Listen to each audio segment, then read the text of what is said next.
네, 이번 주부터 올 한 해 세계 경제를 돌아보는 시간을 마련하고 있는데요. 지난 시간 올해 세계 경제 흐름과 국제 외환 시장 흐름에 이어서 오늘은 세 번째 시간입니다. 올해 글로벌 증시의 원투펀치 역할을 톡톡히 했던 세계 부동산 시장을 되돌아보겠습니다. 한국경제신문사 한상춘 논설위원 나와 계십니다. 위원님 안녕하십니까? 네, 안녕하십니까? 예. 현재 이 세계 부동산 시장 증시 이상으로 상승세 이 국면에 들어와 있는 상황인데요. 먼저 글로벌 시장의 전반적인 부동산 시장은 좀 어떤 흐름을 보이고 있는지요? 네, 오늘 그 크리스마스 끝나고 예. 진행자께서 뉴스를 전해주시면서 굉장히 증시와 관련돼서 예. 내년도에 굉장히 좋은 소식들을 많이 전해주시는 것 같아요. 사실 올해의 증시가 국내 증시는 뭐 이렇게 제외하겠습니다는 또 국내 부동산 시장도 제외하겠습니다는 증시 이상으로 관심을 보였던 것이 부동산 시장이다. 이 부동산 시장의 투자 규모라든가 이런 걸 볼 때 네. 사실 증시랑 바로 비교할 수는 없습니다는 세계 부동산 시장 올해 이런 표현을 쓰거든요. 활활 탈렀다. 활활. 네. 예. 실제로 보면은 미국 시장이라든가 캐나다 시장 그리고 중국도 지금 연일 부동산 잡히지 않고 있죠. 네. 그래서 올해 부동산 억제 대책에도 불구하고 잡히지 않는 그래서 우리나라와 아주 극단적 모습을 보이고 있는 상태고요. 그다음에 세계적 부자들이 이제 많이 올해 세금을 회피할 목적으로 많이 갔던 이런 국가가 싱가포르요. 그다음 홍콩이지 않습니까? 예. 이런 국가도 이 가격에 대한 부자들이 이제 집을 사면 가격에 대한 의식을 안 하거든요. 그러다 보니까 상당히 싱가포르라든가 홍콩 이런 국가들이 집값이 굉장히 고가인데도 불구하고 부자들이 세금을 회피하기 위해서 오다 보니까 집값도 추가적으로 상승했다 이렇게 볼 때 있습니다. 그리고 호주와 뉴질랜드, 독일, 북유럽에서 거의 모든 지역이 올랐다 이렇게 보시면 되는데요. 공교롭게도 한번 전해드렸습니다는 우리 교포분들이 많이 사는 지역이 중심으로 해서 올랐거든요. 예. 그래서 국제금융시장에서 굉장히 좀 우여곡절 얘기도 있고 또 한국 사람들이 사실 그런 실제 여부와 관계없이 부동산 투자를 그렇게 잘하는 거냐. 제가 이제 투자라는 말씀을 드렸습니다는 예. 다른 측면에서 시청자분이 생각해 보시기 바랍니다. 이런 것도 이제 오해를 받았습니다는. 그럼 이렇게 세계 부동산 시장이 많이 이렇게 올랐는데도 불구하고 한국의 국내 부동산 시장은 4월 달과 8월 달에 비교적 종합적인 성격을 갖고 있는 대책에도 불구하고 예. 오히려 12월 달 연말연시를 앞두고 더 침체해서 이것이 증시의 침체를 가져오게 하는 이러한 쪽으로 지금 모습을 보이는 것이 또 올해 부동산 시장의 하나의 특징이다 이렇게 예. 됐습니다. 한국 부동산 시장에 또 얘기하면은 참 한도 끝도 없는 얘기가 많이 나올 텐데요. 네네. 상반된 모습을 보인다는 것이 참 안타깝습니다. 이 올해 미국 증시 상승 흐름이 이어지는데 이 버팀목 역할을 한 것으로 지표 중에서도 또 주택 지표를 많이 꼽거든요. 최근 미국 주택 시장의 흐름은 어떤지 미국부터 좀 자세히 들여다보겠습니다. 네, 아무래도 이제 세계 부동산 시장도 예. 증시만큼이나 미국 시장이 많이 주도됐다. 이렇게 해서 올해 세계 부동산 시장을 읽어볼 때는 미국 시장을 이렇게 좀 하나 요약해서 보시면은 구체적으로 이렇게 부동산 시장 모습이 어떻게 될까 하는 것을 이해하실 수가 있겠는데요. 올해 한 해를 정리하면서 진행자께서 많은 아침에 뉴스를 정리해 주셨습니다는 그 중에 가장 많이 말씀하셨던 내용 중에 하나가 미국의 주택 관련된 지표. 예. 연일 호조세를 보인다. 1월부터 지금까지 계속해서 호조세를 보였으니까요. 그런 각도에서 오늘 여기 이제 나오고 있습니다는 사실 자료화면에도 나오고 있습니다는 올해 미국의 주택 시장은 트리플 크라운. 세 가지 왕관을 썼다. 그러면 주택 시장에서 트리플 크라운은 뭘까? 할 때는 신규 주택도 잘 판매되고, 예. 그 다음에 기존 주택도 잘 판매되고, 그 사이에 있는 미국에서 이제 저희들이 이렇게 집을 팔 때는 항상 뭐냐면 집을 매매하더라도 다시 당신 계약이 잘 됐는지 안 됐느냐 하는 그런 다시 한번 생각해 볼 수 있는 예. 기간이고, 소위 잠정주택 판매 건수를 하고 있습니다. 그러니까 우리나라는 좀 다른데, 우리나라는 계약만 쓰면은 그냥 바로, 소유권이 나오는데요. 예. 미국은 또 잘 받다 하더라도 후회하는 사람이 있거든요. 그런 사람의 소비자 권리를 존중시키기 위해서 나왔던 것이 바로 잠정주택 판매 건수다 이렇게 보시면 되는데요. 이런 세 가지가 모두 잘 그렇게 판매돼서 트리플 크라운이다. 그래서 주택시장이 질적으로도 상당히 좋다는 얘기입니다. 예. 그리고 보통 이제 올해 연초에도 미국의 상업용 건물 투자를 지분 투자로 하면 돈이 좀 되시지 않겠느냐 하는 말씀을 드렸죠. 왜냐하면 부동산 시장이 주택 시장에서 이렇게 살아나서 상업용 부동산까지 이렇게 가는 모습인데요. 올해 이런 모습이 아주 역력하게 발생했다 이렇게 보시도 있습니다. 그런 상태에서 올해 공교롭게도 주택 시장이 좋다 보니까 미국의 그 대표적인 케이스 슐러 지수를 만드신 분이 로버트 슐러라는 미국의 예일대 교수인데요. 물론 다른 쪽에 공과가 있었습니다는 공교롭게도 올해 예. 노벨 경제학상을 이분이 타셨어요. 그래서 이분이 이제 최근에 그 미국의 주택 시장이 이렇게 얼만큼 화랑을 보였는가 할 때는 사실상 그렇습니다. 당신이 대표 지수를 만든 입장에서 거품이다 이런 얘기를 보통 안 하거든요. 지네들께서 그러시지 않습니까? 네. 내가 내 지표를 만들었는데 그 지표에 의해서 판단한다면 대신에 좀 좋게 해석하는 이런 시각인데요. 사람이 그런 그 속성을 갖고 있습니다는 이분조차도 올해 미국 주택시장의 거품을 우려할 정도로 상당히 미국의 집값이 좋았다 이렇게 볼 수 있습니다. 그렇군요. 이 세계 부동산 시장이 말이죠. 모기지 사태 발생 당시만 하더라도 이렇게 좀 빨리 회복이 될 수 있을까? 10년간 달했죠. 예, 네네. 생각보다 짧을 시기에 정말 상점벽해 같은 느낌이 들 정도로 오히려 거품 얘기가 나올 정도로 이렇게 달라진 데에는 뭔가 또 특별한 배경이 작용을 하지 않았겠습니까?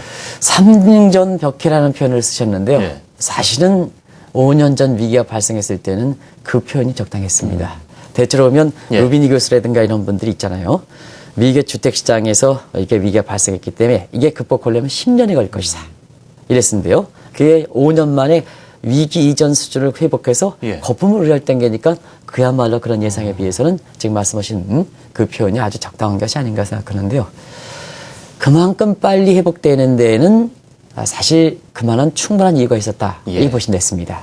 그런 측면에서 항상 강조해드렸습니다는 가격이 많이 떨어지면 디폴트가 발생하지 않으면 올라간다. 언젠가는. 이게 이제 체리피키라 그러죠. 예. 그래서 아주 핵심적 지역부터 이렇게 올라가다가 시간이 가면 갈수록 경기도 확장되지 않습니까? 예. 지방으로 확장되고 그러지 않습니까? 네. 마찬가지로 주택시장도 시간이 가면 갈수록 자, 뉴욕에서 올랐다면, LA에서 올랐다면 다른 지역에 사시는 분들도 결국 떨어졌던 가격이 올라가지 않겠냐 이런 생각을 할 수가 있지 않습니까? 예. 그래서 일종의 그 체리 피킹적인 차원의 매세가 확정됐다 이렇게 보시면 되겠고요.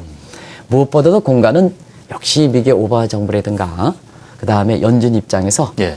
서민들의 중심이 된 우리 이제 정책 단계에서 좀 한번 생각해 보시기 바랍니다. 전체적인 매크로 지표가 아니라 서민들의 파고드는 왜냐 위기에서 주택 위기에서 가장 피해를 봤던 계층이 거리로 쫓겨나갔던 사람들 아니겠습니까? 예. 그래서 그분들을 위한 주택 시장이 결국 소위 프로보노 이렇게 주택 정책이 이렇게 되고 돈을 푸는 문제 무엇보다 이제 더 큰 거가죠. 예. 그리고 최근에 보면은 미국의 인구 통계학적 관점에서 보면 베이비붐 세대가 은퇴하는 가운데 베이비붐 세대들이 낳았던 분이 워낙 이 계층들이 크니까 두텁니까 이분들이 자녀 한 사람만 낳으더라도 다시 이분들이 주택 수요에 들어가는 신규 시장에 들어갈 때는 다시 미국의 그 주택 시장의 수요가 증가해서 주택 가격이 오른다거든요.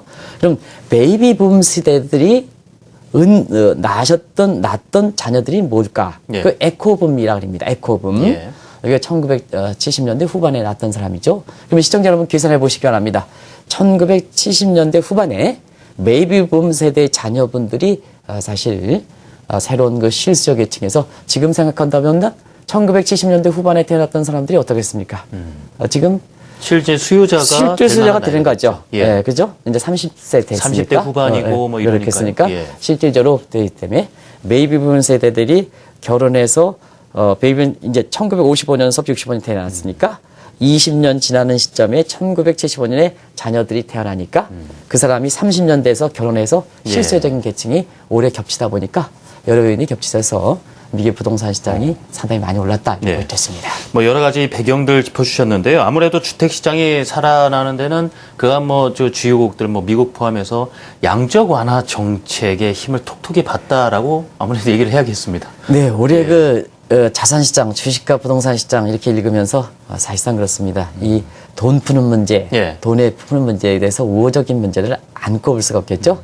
그래서 사실 올해 같은 경우에는 연초에 한큐니 TV를 통해서 해외 증시라든가 해외 부동산 이쪽은 아주 전향적으로 검토해 주십사. 예. 왜냐하면 경기는 웰스펙트 V의 효과에 의해서 경기를 추가적으로 밀어붙이기 때문에 고용창출이라든가 이럴 때는 주택시장이 아무래도 고용창출 계수가 높지 않습니까? 그런 측면에서 이렇게 돈을 계속해서 밀어붙이는 정책을 취할 것으로 보기 때문에 해외 주식과 부동산 시장에서 수익이 받쳐지지 않으면 올해 재테크 시장에서 그렇게 큰 성과를 거두지 못하겠습니다 하는 것을 연초에 말씀드렸는데요. 바로 그렇게 증시라든가 부동산 시장의 큰 흐름을 이겼던 것은 역시 무엇보다도 여러 요인이 있습니다는 돈이 푸는데 인색하지 않았다. 근데 한국은 증시도 그렇고 부동산도 왜 할까 했을 때는 돈은 푸는데 상당히 인색했다. 이렇게 보시면 되겠습니다. 예. 이 내용은 뭐 여러 사람이 얘기하고 저도 이제 말씀드리기 때문에 이 내용은 각국들이 어떻게 양적완화 정책을 취재했는가 하는 것은 요약만 말씀드리면 미국은 양적완화 정책 3차, 예. 일본은 극단적인 양적완화 정책인 아베노믹스, 유럽도 LTR로 장기 대출 프로그램의 후속 조치, 중국도 지금 돈 풀지 않습니까? 예. 이런 문제에서 세계 각국들이 돈을 푸는데 인색하지 않았기 때문에 결국 증시라든가 부동산이 올랐다. 이렇게 보시면 되겠습니다. 그렇군요. 그래서인가요? 앞으로의 출구 전략이 추진된 이유가 된다 하더라도 주택시장이 글로벌 증시의 스위트 스팟이 될 것이다라는 얘기가 나오고 있는데요.